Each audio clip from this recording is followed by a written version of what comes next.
Good evening. Everybody find a seat if you can. Thank you very much. Appreciate it. We're sort of come in and sitting where things look available and that type of thing. When we take the break, if there's some people you haven't met, sort of switch around a little bit. Perhaps you would sit with somebody from another Christian experience. If you're Latter-day Saint, perhaps you want to sit with somebody who's Catholic, or if you're evangelical, perhaps you want to sit with someone who's Catholic. See, that seems like a theme there, doesn't it? Anyway, thank you very much. We promised to keep this on time, and my name is Ned DeLacy. I'm the retired executive director of the California Catholic Conference and a member of the committee that plans this particular event. So thank you for being with us. We're here to deal with our religious liberty in a civil context. And so it seems appropriate that we begin with the Pledge of Allegiance. So if you'd please stand.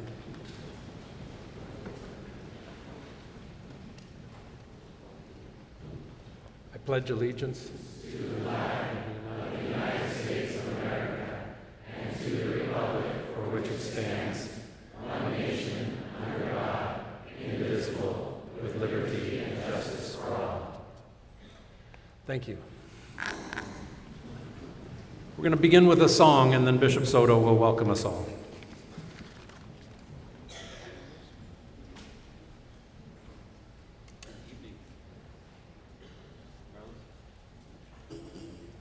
Testing. Here we go.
This is the first day of the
Thank you, gentlemen.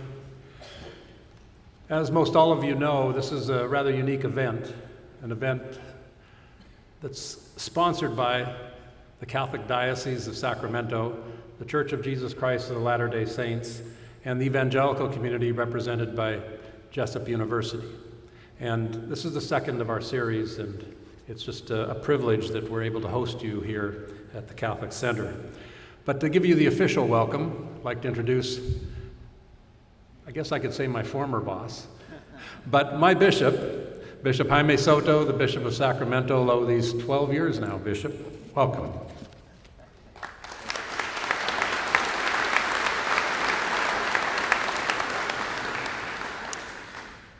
Thank you very much, Ned. I appreciate that, and it's just a delight to see all of you here, and an honor for us, and I know for the community here of St. John the Baptist in Folsom, to be able to host this gathering.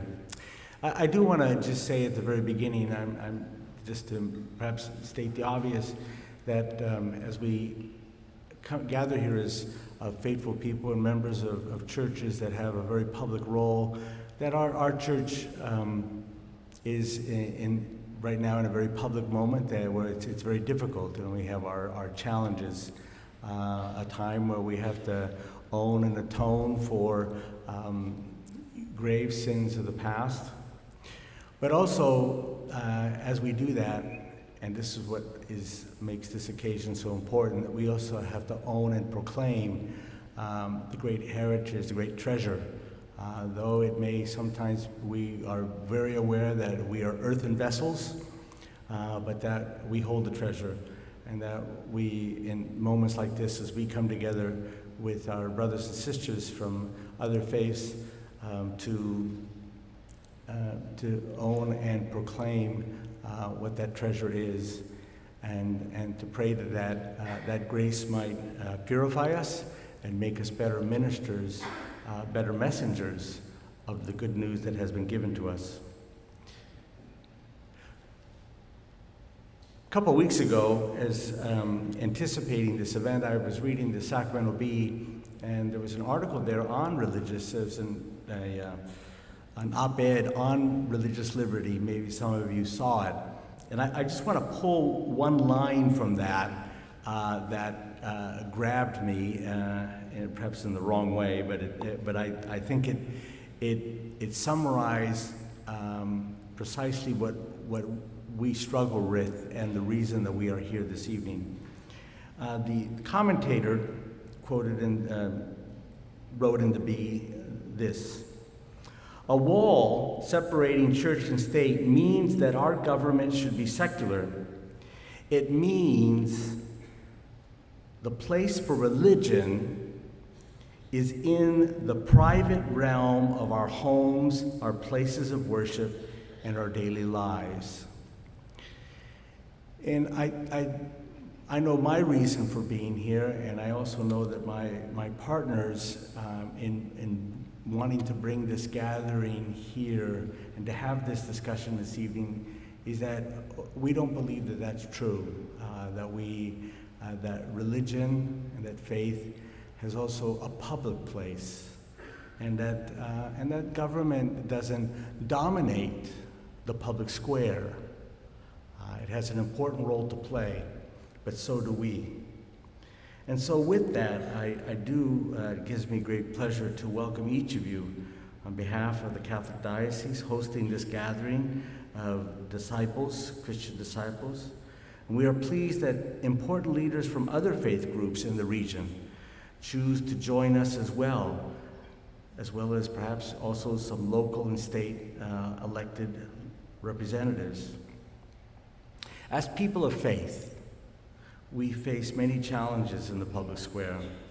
There is discrimination, animosity, and even rejection, as that op-ed pointed out, of our right to contribute to the common good as people of deep and moving faith. The recent horrendous killing of Muslim brothers and sisters in New Zealand, and the shooting that took place in a Jewish synagogue back east, the continued persecution of Christians in Africa and in other parts of the world. All of that sobers us and can intimidate and threaten religious communities. And while not facing such despicable persecutions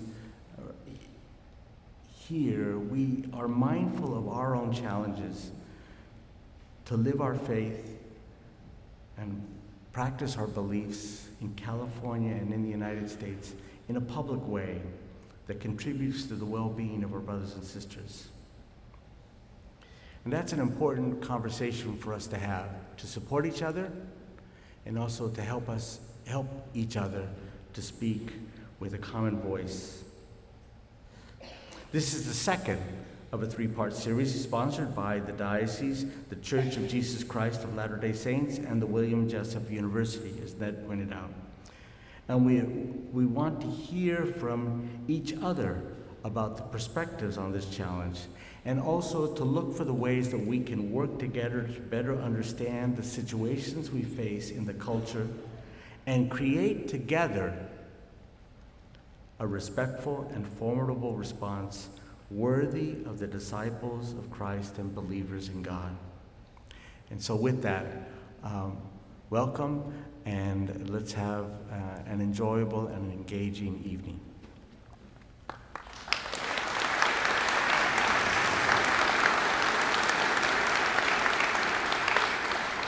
Thank you, Bishop.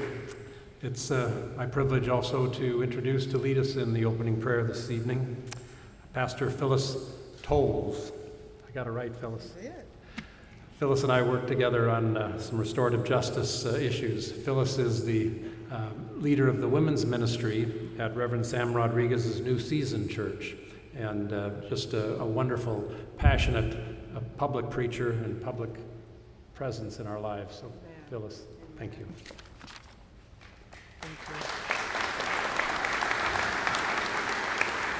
Thank you. Good evening, everyone. Oh, come on. I'm representing the evangelicals. You got to do better than that. Good evening, everyone. That's so much better. I have the honor and the privilege of being promoted. I am no longer over the women's ministry. I have the pleasure of serving as the chief executive pastor under the leadership of the Honorable Reverend Dr. Samuel Rodriguez. And as I'm sitting here amongst all these distinguished men, I thought to myself, how did I get here? I've got the bishops and the elders and all these distinguished peoples. Two things came to mind. One, my leader is an awesome anointed man of God. Two, they put a purple tablecloth on here, so there will be some color to match me.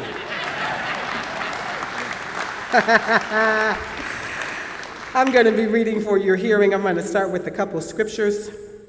I'm going to start with Philippians 2:9. It says, "Wherefore God also hath highly exalted him, and given him a name which is above every name." Galatians 5:1 says, "Stand fast, therefore, in the liberty wherewith Christ has made us free, and be not entangled again with the yoke of bondage." In that same chapter, if we drop down to verse number 13, it says, "For you have been called to live in freedom, my brothers and sisters. But don't use your freedom to satisfy your sinful nature. Instead, use your freedom to serve one another in love. Love your neighbor as yourself." With that, I'm going to ask you to grab the person's hand on your left and on your right. At the basis of all of our faith, whether we are from the Catholic denomination, whether we are from the Latter-day Saints or the evangelicals, whether you are Pentecostal, Presbyterian, or whether you just wanted to come and check it out, what will unite us is the agape love of Christ. What will unite us is showing love one for another. Amen? Father God, we come before you in the precious name of Jesus, the name that is above every name, to lift you up, God. We thank you, Lord, that heaven and earth will pass away, but your word will stand forever. You said in your word that He or she whom the Son sets free is free indeed. God, we stand together united for religious freedom, that we will have the ability to practice our faith in a safe environment, that we will have the ability, God, to call on the name that is above every name and not have to worry about being shot up, God, in our churches, in our synagogues, in our cathedrals. We thank you, God, that you have given us a free choice, and it is with our will that we serve our freedom, our religious convictions. So God, we stand together in unity and we say, Our Father, which art in heaven, holy is your name. Your kingdom come, your will be done on earth, in the life of my brother and my sister, in the life of my Muslim brothers and sisters, in the life of my Catholic brothers and sisters, in the life of my Latter-day Saints brothers and sisters, in the life of my evangelical brothers and sisters. God, there is more that unites us than separates us. And so it is with that love that we come tonight with an open heart to hear and to receive from heaven. God, we decrease that you may increase, that no flesh will glory in your sight.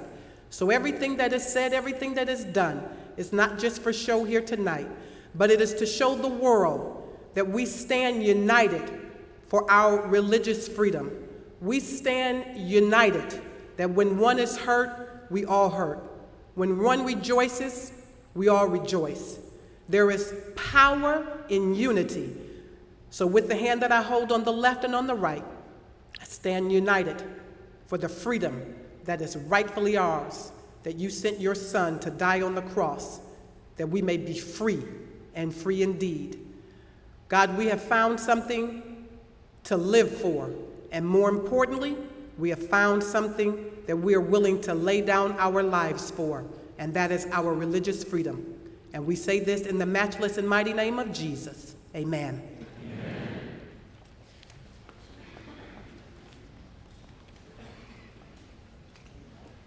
Thank you, Pastor Phyllis. Before I do this next introduction, just a quick reminder, this is being taped, and so we'd appreciate it if you wouldn't do personal taping of the particular event. All what you want to hear, either from the last presentation or this one, will be available on a website, and you can revisit it at that point. So we'd ask you not to use private taping devices. We'd ask you, if you want to take some pictures, sort of do it, of only the speakers, because we don't have permission to take each other's picture here in the crowd. So, let's be respectful and responsible as we approach this. My distinct pleasure to introduce a new friend, Elder Paul Watkins.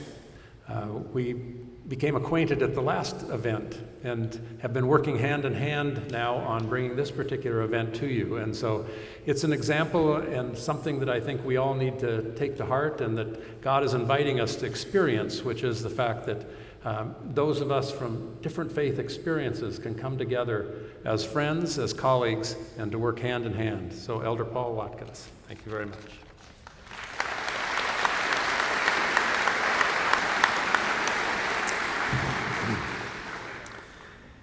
Elder L. Whitney Clayton has served as a general authority of the Church of Jesus Christ of Latter-day Saints since 2001.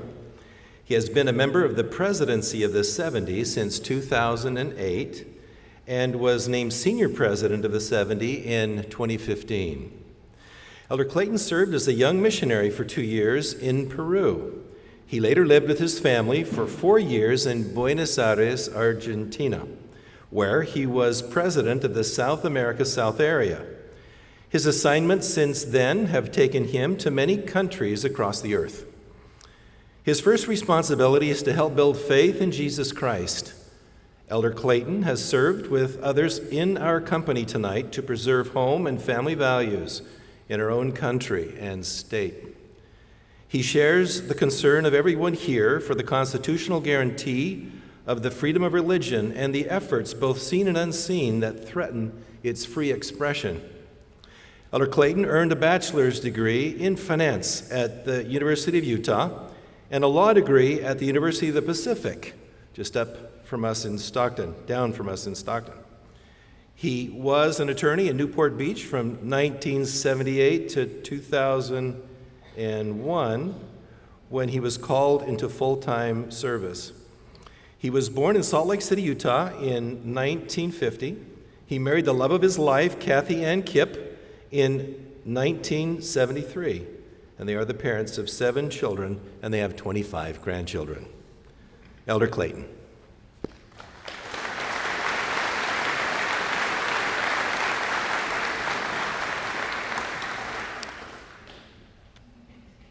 Thank you, Elder Watkins, for that kind introduction.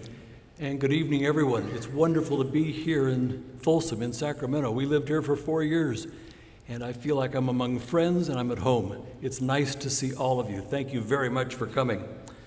I'm grateful and honored to have the introduction to speak to you tonight. Some of you I've known for years, and others I hope I'll be able to meet this evening. I do feel a great kinship here. I was taken by the comments of Ned DeLessie and by Bishop Soto and by the prayer Pastor Phyllis offered, and by the observation of the uniqueness of this setting. Maybe unique is too strong a word since there's already been a meeting like this, but it's a rare event that we gather these different faiths together, and not just from Christianity, but other faiths as well, and talk about things that we have in common, things that unite us, and things that are important to all of us. I salute all of you for being here, and particularly wish to commend those who have taken time to assemble this event and the one that preceded it and the one that will follow. We may profoundly disagree about matters of faith and of doctrine. In some parts of the world, these disagreements have led and do lead to violence and to war. It doesn't take long to remember that there have been times when Jews have been persecuted by Christians and vice versa. Christians have persecuted Muslims, Muslims have persecuted Christians, Protestants have killed Catholics and vice versa.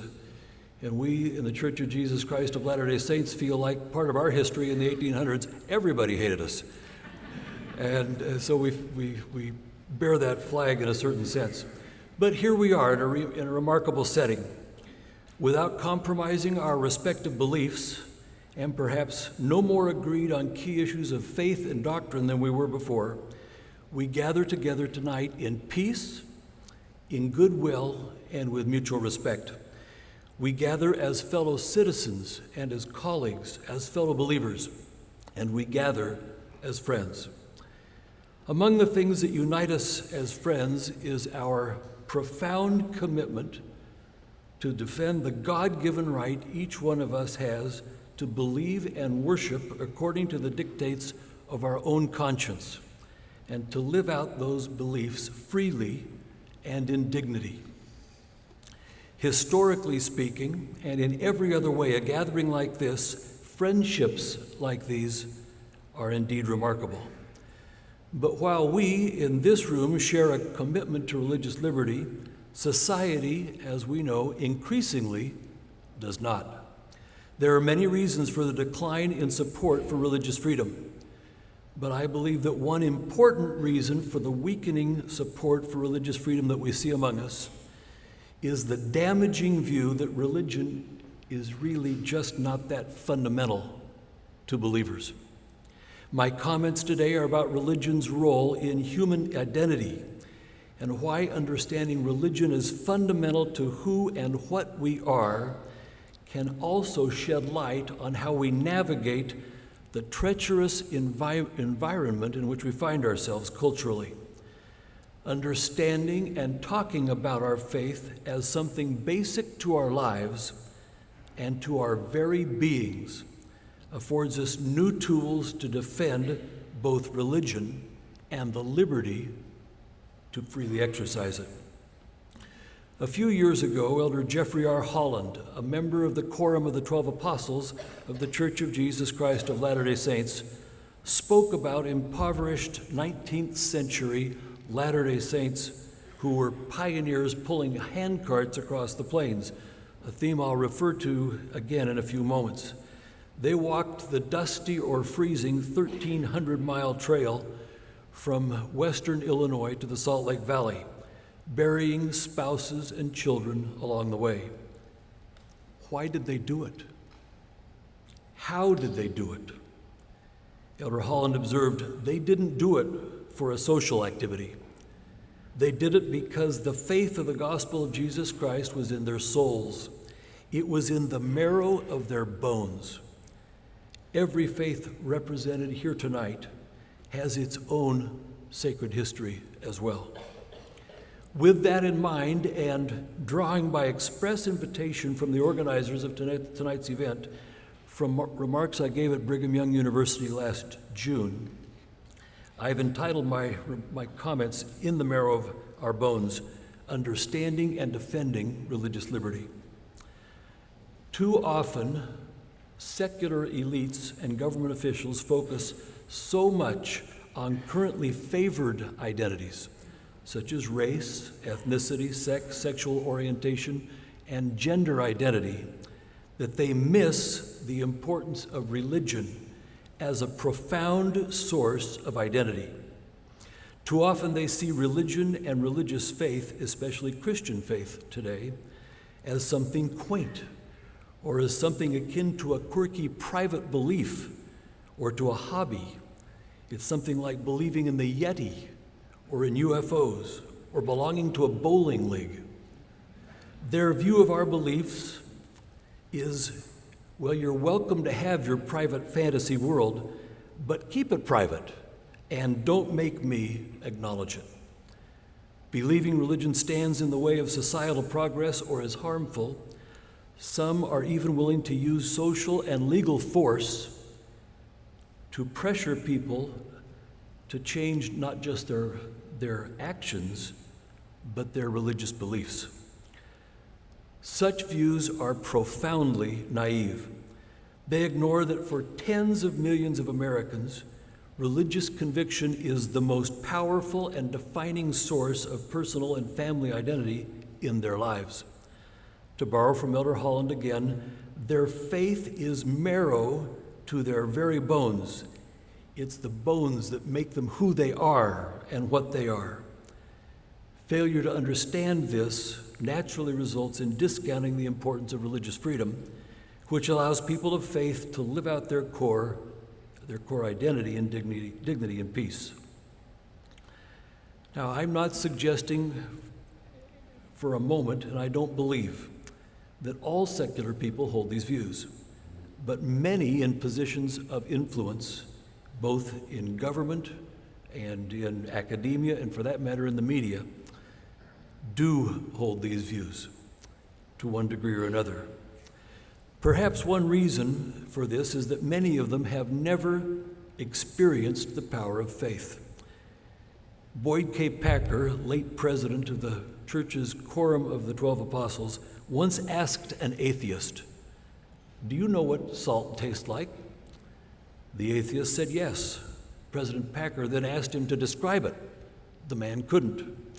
That's impossible to do, as you'll acknowledge. So it is with faith. Many people simply don't understand how something they've never experienced and that they ideologically reject as false can in fact be so true and real that it defines one's life and very identity. Another reason some fail to understand how powerful religion can be in forming identity is the view that faith is really just one more personal preference, like deciding to be a Warriors fan or a Utah Jazz fan, not a popular view here in Sacramento and Folsom tonight. I know how you come down on that particular contest, but whether you're a teacher or a lawyer or a journalist is a matter of preference. Religious faith is so much more and so much deeper than that. One's religious identity is not just an ordinary choice, it's fundamental to one's being. So those who hold opposite views are profoundly mistaken. It is, of course, certainly true that God does not force us to believe. Faith is ultimately something that we must choose, but that doesn't mean that the choice is an ordinary choice or mere preference. Once experienced and accepted, faith in God is life-altering. It has been for you. It has been for me. The fateful, life-changing choice to believe deeply influences one's personal, familial, and cultural identity. It defines who and what we are, how we understand our purpose for being, how we relate to others, and how we deal with pain, suffering, and death. It determines our priorities and values. Personal faith brings us into communities of faith, where individual belief and practice combine with communal worship, with sacred ceremonies, shared traditions, and holy celebrations. Religious faith often entails duty and personal sacrifice, where obligation to a higher truth and the good of others is placed before the demands of self. Our faith lifts us beyond the trials and tribulations of this life to a loftier vision of salvation and peace. It gives us hope to press forward and joy in the journey. In the New Testament, Jesus Christ spoke of being born again, of becoming a new man or woman in God. Similarly, Paul wrote, "If any man be in Christ, he is a new creature." That's the defining power of faith.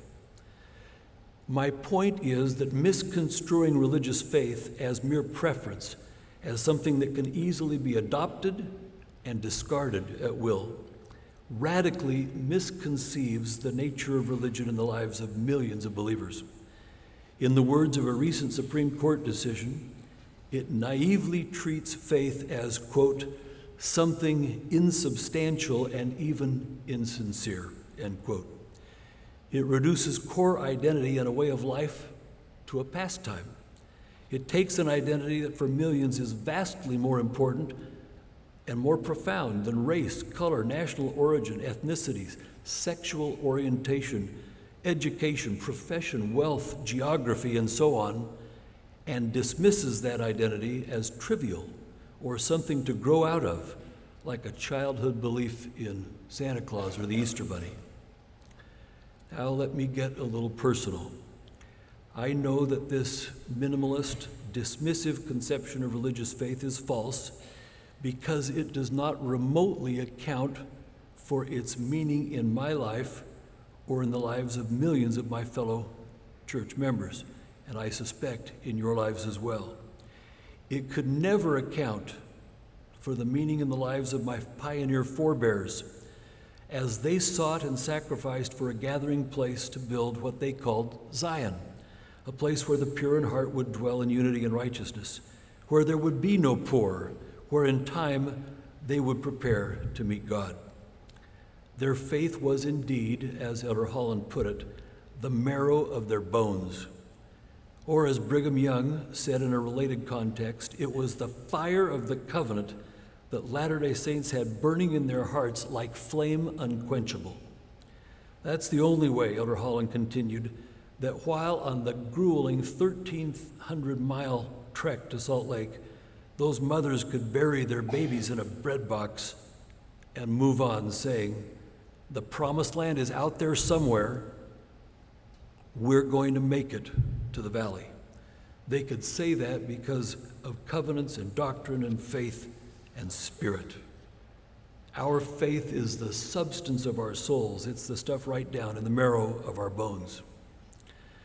That faith sustained early Latter-day Saint pioneers as they uprooted themselves and their families and moved from upstate New York, where the church was founded, to Kirtland, Ohio, to rural Missouri, and then to Nauvoo, Illinois, all in the span of a little more than a decade, with prejudice, mob violence, plunder, and murder driving them from location to location. That faith brought them to the fateful decision to abandon their Illinois home, their temple, and the country they loved, and make that 1,300-mile trek to a barren wilderness in Utah that they were determined to make their Zion. their place of gathering, of worship, of freedom and peace. Under the direction of Brigham Young from 1847 to 1868, somewhere between 60,000 and 70,000 church members made that grueling trek. About 3,000 of those pioneers, typically the poor, traveled with hand carts, which were basically large wooden boxes with two wheels similar to the wheels found on covered wagons. Much of my own religious identity and that of my father's forebears was forged in the crucible of those terrible trials. I cannot separate who I am from the faith that inspired my pioneer ancestors to sacrifice everything for the gospel of Jesus Christ. That faith continues to inspire and define my life and that of my family. Let me share with you one family story. The story is that of my great-great-grandfather, whose name was William Clayton. On February 27, 1846, the threat of mob violence compelled William to leave Nauvoo in the company of other prominent members. It was winter. He and the others who fled the city at that time, some were prominent in the faith and some were not, took what few possessions they could carry and crossed the Mississippi River. Because of wet, often freezing weather and deep mud, it would take his company, which was one of the first, about 3 months, 90 days, to reach the other side of Iowa and the Missouri River. William had left his wife, Diantha, at home with her parents in Nauvoo. She was expecting their first child, and he was very worried. On April 15, William received a letter informing him that 2 weeks earlier, Diantha had given birth to a fine, fat boy, clearly a Clayton in the making. He records in his journal that after hearing the news, he wrote a new song, which he entitled All Is Well. That song became an anthem for the pioneers. Accounts say it was sung frequently as the pioneers worked their way west. Pardon me. Now known as Come, Come Ye Saints, that hymn is sung today in congregations of the Church of Jesus Christ of Latter-day Saints all over the world. It links members together in a shared legacy. Let me read some of the words of that hymn to you. Come, come ye saints, no toil nor labor fear, but with joy wend your way. Though hard to you this journey may appear, grace shall be as your day. 'Tis better far for us to strive our useless cares from us to drive. Do this, and joy your hearts will swell. All is well, all is well. We'll find the place which God for us prepared far away in the west, where none shall come to hurt or make afraid. There the saints will be blessed. We'll make the air with music ring, shout praises to our God and King. Above the rest, these words will tell, all is well, all is well. And should we die before our journey's through, happy day, all is well. We then are free from toil and sorrow too. With the just we shall dwell. But if our lives are spared again, to see the saints their rest obtain, oh, how we'll make this chorus swell. All is well, all is well. The profound faith the pioneers, tested and strengthened by these and innumerable other profoundly difficult experiences, helped bind the Latter-day Saints together, welding tens of thousands of people from diverse backgrounds, diverse countries, diverse languages, and into a united people with a heroic, sacred history and a distinct religious identity. Millions of church members around the world who have no blood ancestors among the pioneers nevertheless count them as their spiritual forebears. That same faith is still in the marrow of our bones. It is still who we are. Just as your faith tradition, and I pause here, if called upon to do so, you, each of you, could tell your own stories. Your faith is central to who you are. It's in the marrow of your bones. The sacred history that you cherish from family gone before you is part of your own faith tradition. It's filled, your stories are filled as ours are with your own pioneers, your own martyrs and saints. It's forever a part of who you are. It's in the marrow of your bones and my bones and the bones of all of us. Now, how does all this relate to defending our religious rights? I believe that recognizing and talking about our faith and religious beliefs is fundamental. Or let me restate that. I believe that recognizing and talking about our faith and religious beliefs as fundamental to our very identities gives us powerful tools for defending religious liberty. Why? Because we live in an age where people believe it is imperative to affirm and respect the identity and dignity of others.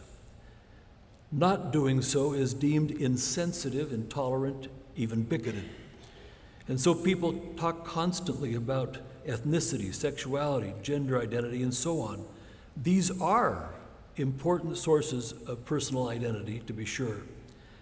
And they all have one thing in common: the claim that these aspects of a person's life are so fundamental, so inherent to a person's identity, that they deserve special deference and respect. Not only basic decency and civility, but reverence for human dignity itself is said to require both acknowledgement and special accommodation for these identities. Now, I'm not a philosopher. I know there are those who dispute the extent to which truth and moral claims can be based on subjective assertions of identity and dignity. I'll leave those debates to others. But I am sure of this much. Of all the various identities that are asserted as the basis for special treatment, none has a greater claim for respectful accommodation and protection than a person's religious identity. Just as society has recognized that other identities should be free to exist openly and in dignity, society must also recognize the same for religious believers. We cannot leave our religious identity inside the door of our churches, our synagogues, our mosques, or our homes any more than others can check their race or ethnicity at the door. Religious identity cannot be stuffed in a box labeled private and kept out of sight like an embarrassing hobby. It is truly, and in a way that goes for me far deeper than anything else. It is the very essence of who we are. We need to say that more frequently and more openly. We need to help people understand because they don't.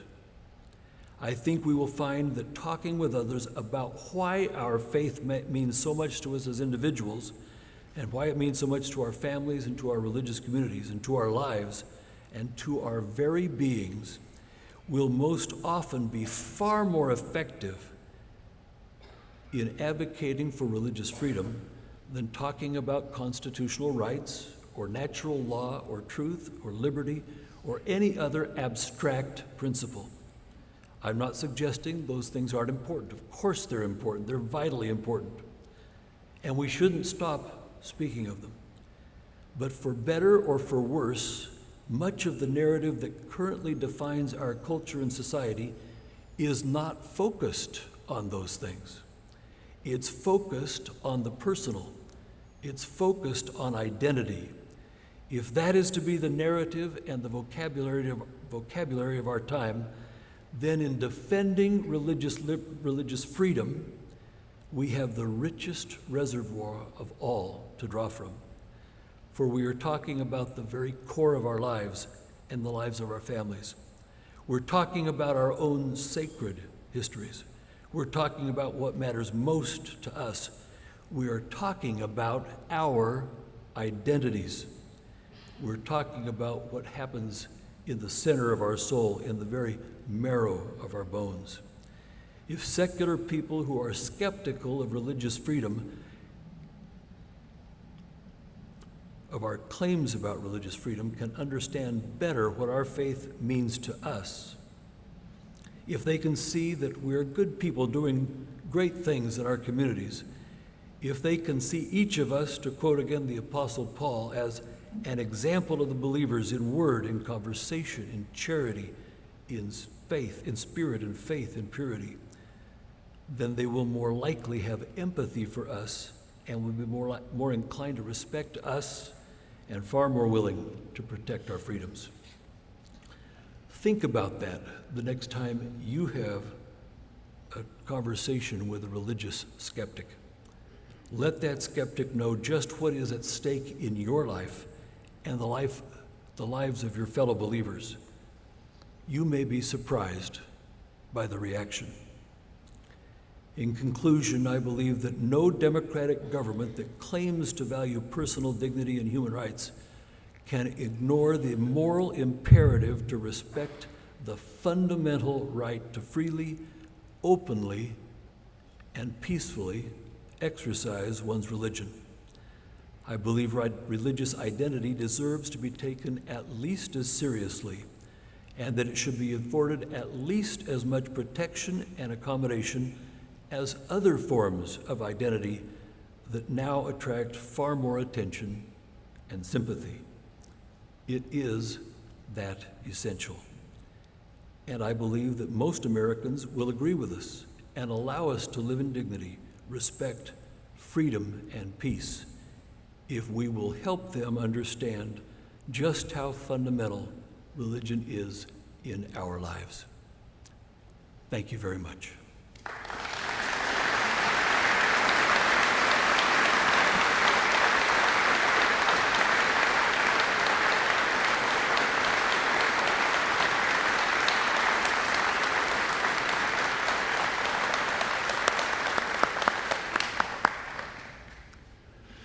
Thank you, Elder Clayton.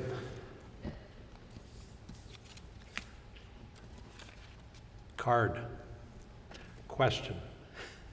If you have a question, if you picked up one of these cards when you came in, please write your question on there.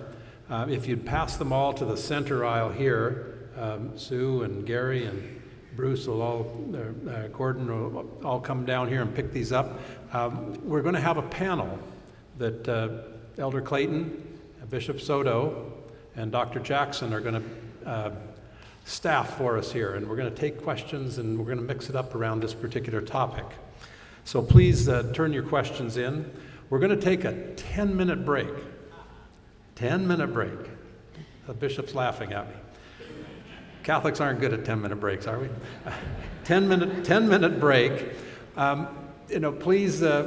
Please listen when you start hearing the music playing. Come back in as quickly as you can and sit down, because we do want to stay on schedule, and we want to make sure that we get the time for some question and answers, and we want to follow up on Elder Clayton's wonderful presentation here, and we want to explore that and break it open a little more if we can. Also at your place, there's a little flyer. If you didn't get one, we've got some more later, and that's how you can find out more information and sign up. So 10-minute break starting right now.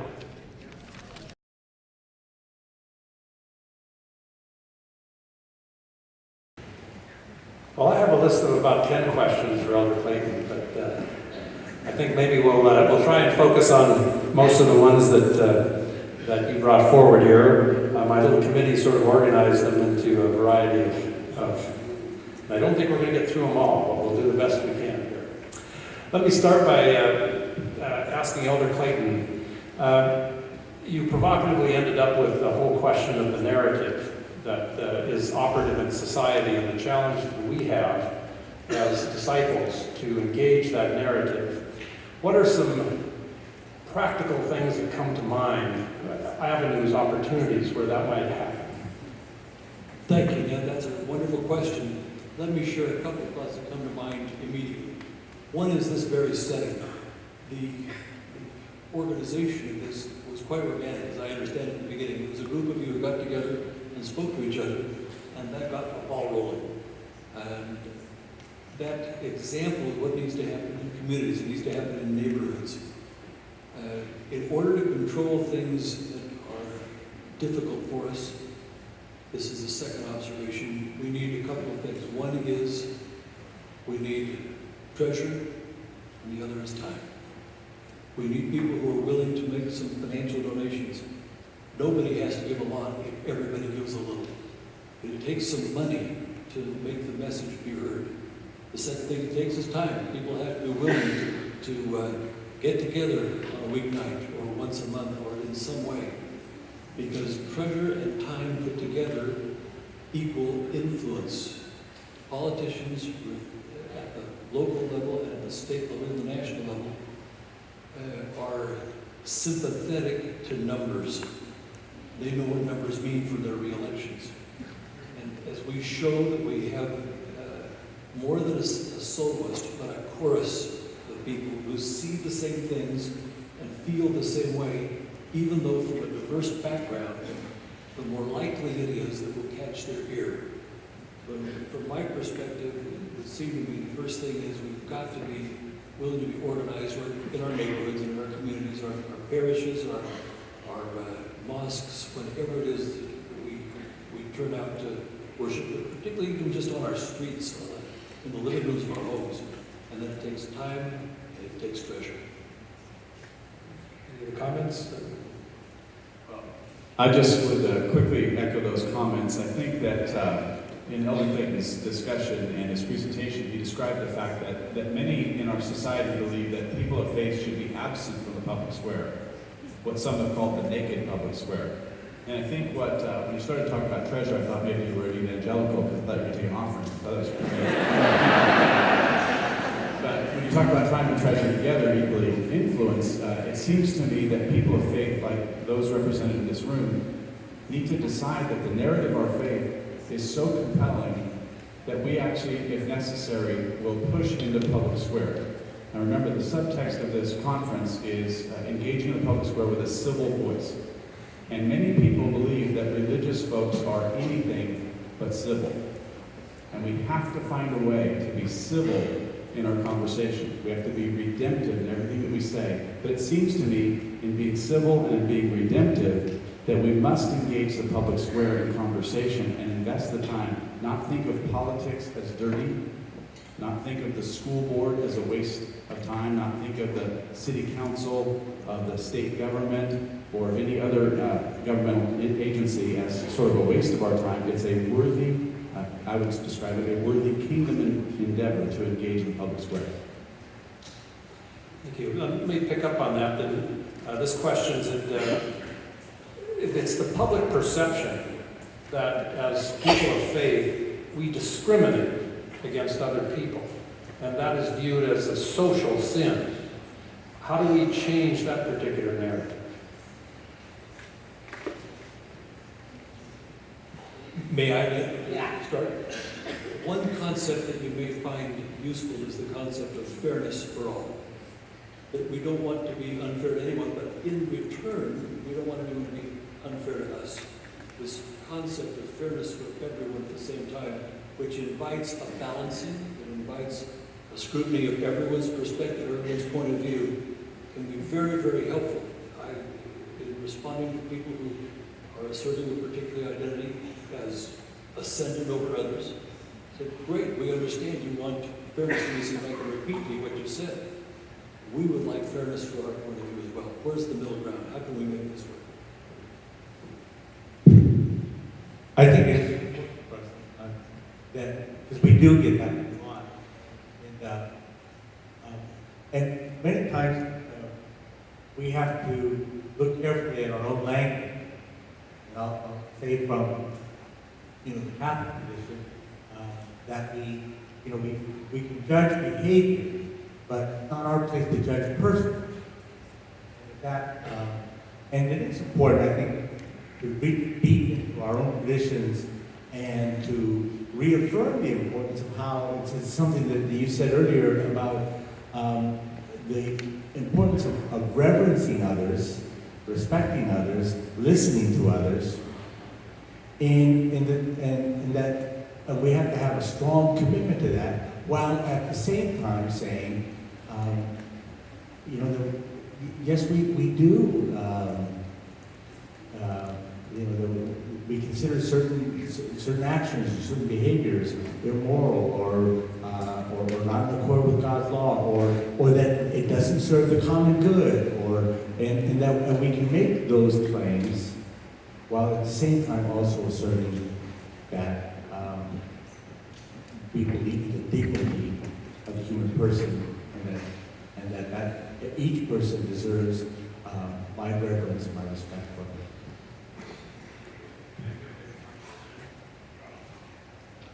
Yeah, I can be a bit controversial, Ned, with your permission. I'll do it quickly. You don't have a choice. Okay. So I'll do it quickly. First of all, I think that there's other faith traditions present in the room tonight. We have folks from the Islamic community and the Jewish community, as well as a variety of other traditions. I think I'm correct in saying that all faith traditions represented here would agree with what Bishop Soto said and Elder Clayton said relative to the dignity of every human life. We honor and value human life as created in the image of God. That's a fundamental assertion that we make across all humanity. Here's the controversial part. I absolutely love the remarks that Elder Clayton thought they were just spot on in terms of an analysis of current American social reality. But I believe that we're drowning in a sea of subjectivism based on this concept of identities. And I think that while we should honor that, absolutely understand the tactical orientation, I also believe that we've got to push American society to return to a greater understanding of the importance of ultimate meaning, ultimate value. My ultimate meaning and my ultimate value is not in my race. It's not in my socioeconomic status. It's not in human sexuality. It's not in gender. It's not in sexual orientation. My ultimate value and meaning is as properly related to the Creator.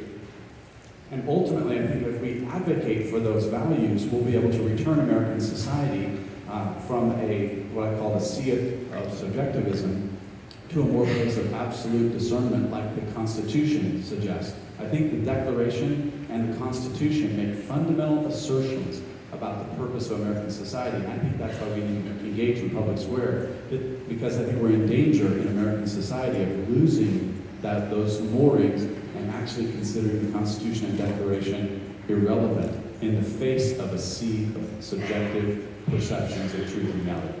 That's kind of controversial, but I thought we could use some excitement in the room.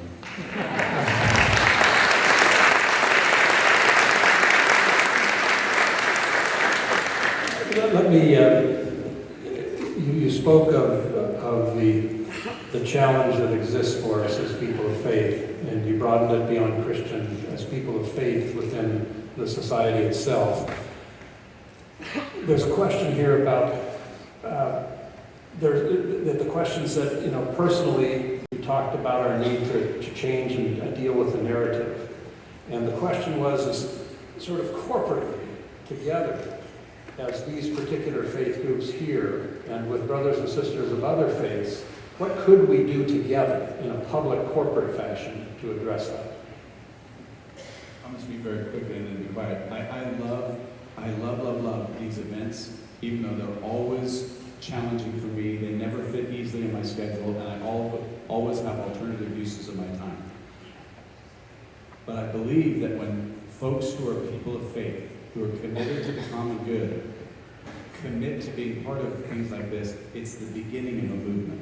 And treasure and time and influence will have an impact on our society. The easiest thing is for each of us to retreat to our sacred spaces and disengage from the public secular square. And I think that will be devastating to the future of our republic. So we have to engage in the public square. One of and I'm not sure if I'm going to answer the question straight on, but both in the first session that we had and also as well as this one, there is a tendency to want to focus on the personal conscience and being able to express one's personal sense of religious liberty.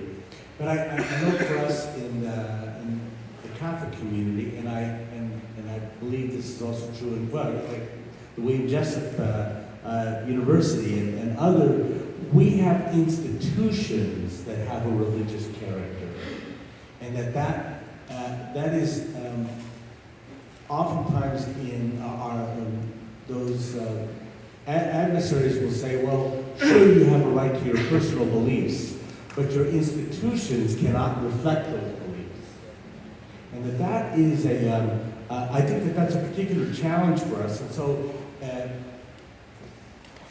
for us as religious people, is to appreciate how important our institutions, our religious institutions, are to our personal identity. And there's a strong connection there. So for us in the Catholic tradition, our Catholic hospitals, our Catholic schools, our Catholic social services, all are integral to my ability to be able to live out my Catholic faith in the public square. And it's not just me. And so that those associations are important.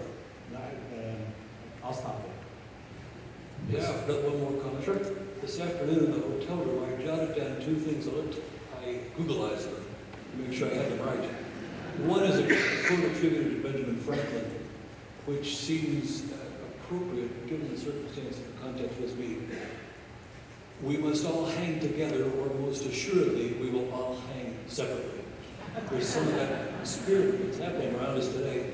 And then this other quote from Revolutionary Times, the only thing necessary for the triumph of evil is that good men do nothing. If I had to try to identify, apart from religious faith, which is, I can't do this mentally but not in my heart, the cause for the problem we see today, it's apathy. It's people being willing to watch and to fiddle while one burns, so to speak. Pardon all the mixed metaphors. Thank you. This is very challenging for me because those of you who know me, I'd like to jump in here and give my own 2 cents here too, but I'll cut back to your questions here. And Bishop knows me well, he said never mind. Okay, this question is, I'll pose this one. What do you view as the greatest threat that the government currently poses to religious freedom? And then many questions sort of focused that a bit and said it's about the children and education and the society controlling the education, if you will, in a way that fosters the narrative that you were bringing forward, Elder Clayton. And so people had this question about what do we do about that? And I can sense it among the parents here. So I'm a fairly new grandparent. I have a few thousand pictures if you'd like to see them afterwards.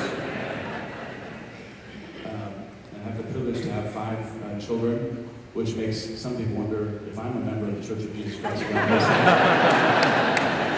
But a few grandchildren. Having fairly new grandchildren in the family has renewed again my deep and abiding concern that the single greatest threat for government engagement in normal human life is if the government attempts to usurp the responsibility and the authority of families for the rearing of children.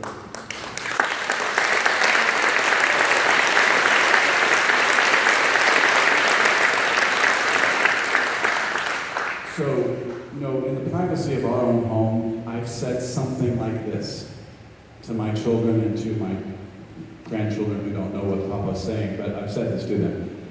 I cannot live with myself if I do not do everything in my power to ensure that in this glorious, wonderful, free American society, that I don't advocate for moral clarity on gender, sexuality, and what it means to be made in the image of God.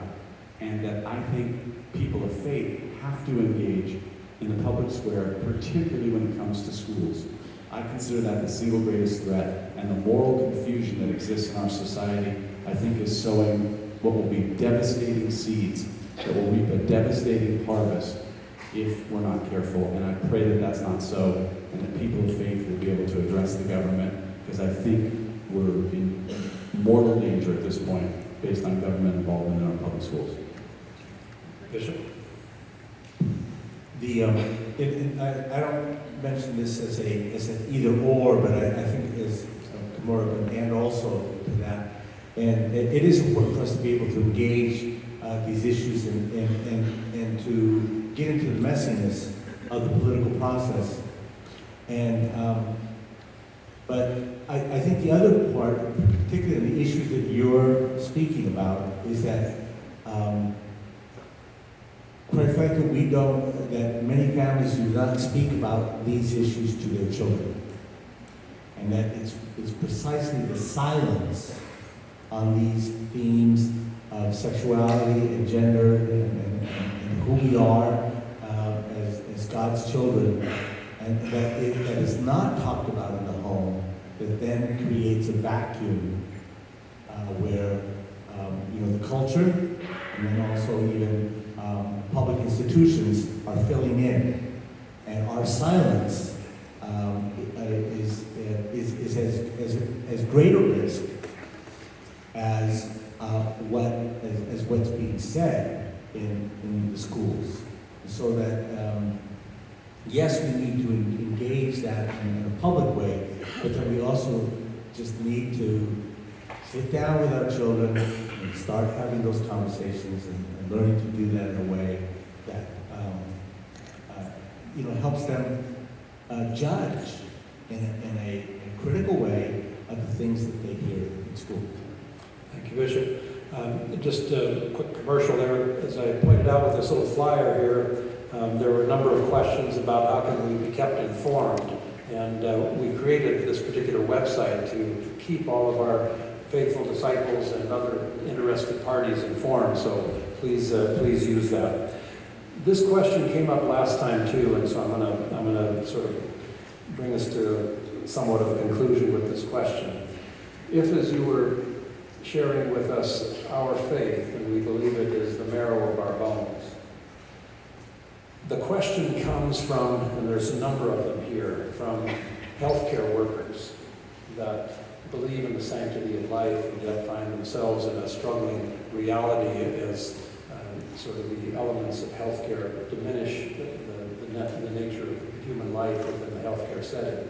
In the education setting, where a person is a teacher and interacting day in and day out, and in other employment realities, how do we share the fact that our faith is the marrow of our bones and begin to change that narrative in our workplaces? May I start with that? Just this thought.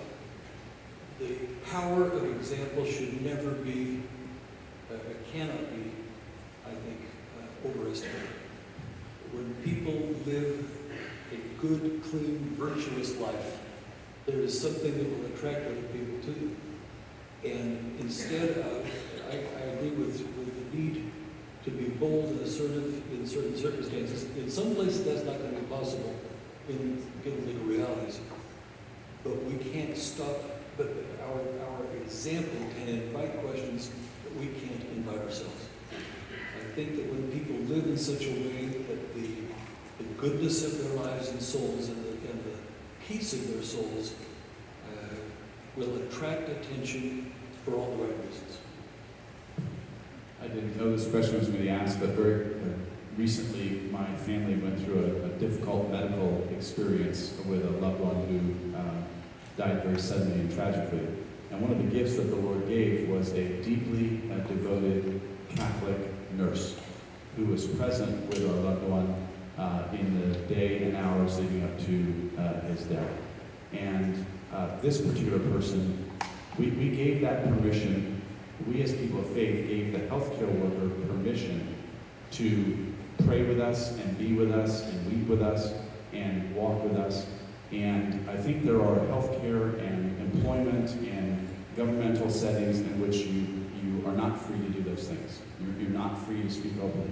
But I think when we as people of faith, in whatever environment we're in, if we can give permission by telling people just exactly the core of your message, that religious faith is in the marrow of our bones. It's not an incidental, accidental, or minor part of our life. It is the core of our being. And we give that permission to others around us in respectful, careful, redemptive ways of speaking. I think we'll be surprised how many people will respond positively I've never had a person refuse for me to pray with them in any setting, workplace setting, bank, government, etc. If they share a need and say, would it be all right if I prayed for you? People respond yes. So I think that we need to give people permission to elevate the status of faith in their own experience in a careful, legally appropriate way so they don't get sued by an attorney.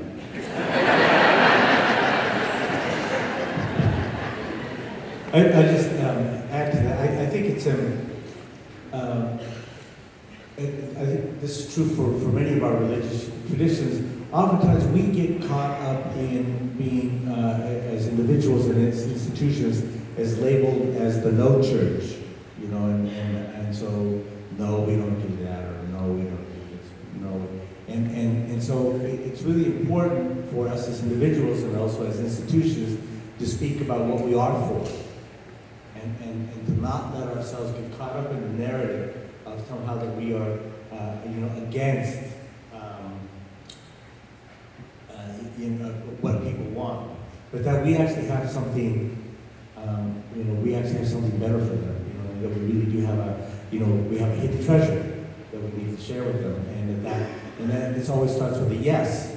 It always starts with an affirmation, and that does take training. And that does take for us to learn those habits of how to speak about our faith or about our deep convictions in a way that gives hope, as opposed to I can't or no, we don't,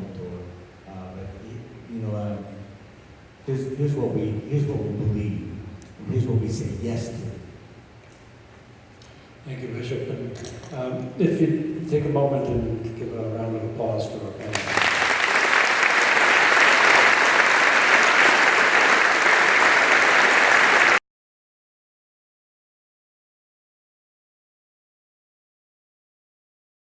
Thank you. As we bring this brief time together to a close, I think we can reflect on so many of the questions that are still out there. I mean, you turned in lots of questions, and we were trying to summarize them into some general categories and engage. But those questions still burn in your heart, and they're still very, very important. And I think one of our learnings from coming together here is to, use that website. I mean, go on there and ask a question, and we'll continue that dialogue. But even more importantly, ask that question with your neighbors and your friends and your colleagues, so that we're engaged in the conversation. I think as Bishop mentioned at the beginning, the purpose of our being together is to reflect as disciples about the fact that we can't be, as Elder Clayton said, cowed by the narrative of the society and be faithful to who we are as disciples.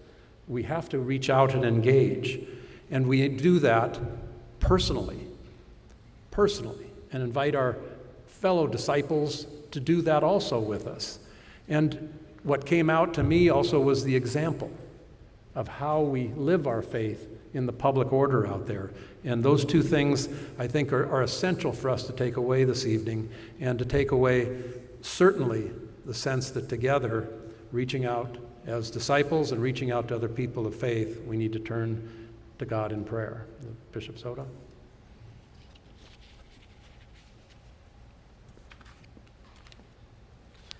I thought for closing prayer, I would take a few verses from the breastplate of St. Patrick. We obviously, Catholic calendar, we had St. Patrick's Day a few days ago. Today's the Feast of St. Joseph.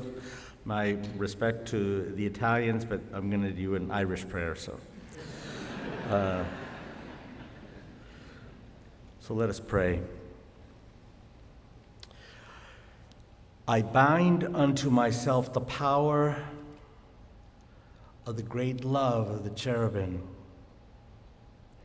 the virtues of a starlit heaven, the glorious sun's life-giving rays, the whiteness of the moon at eve, the flashing of lightning free, the whirling wind's tempest shocks, the stable earth, the deep salt sea, all around old eternal rocks.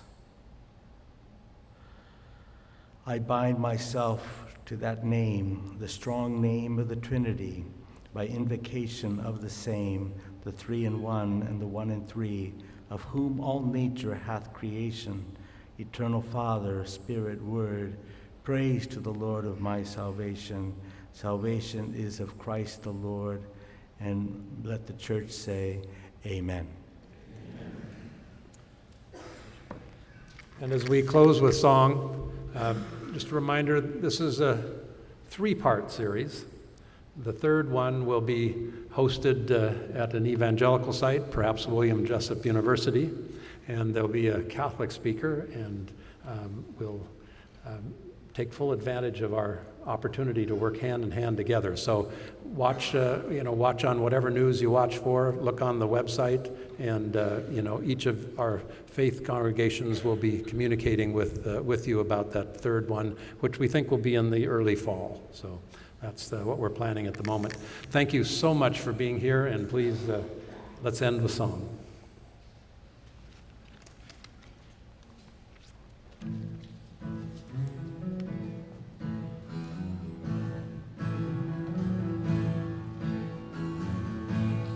Blessed be your name in the land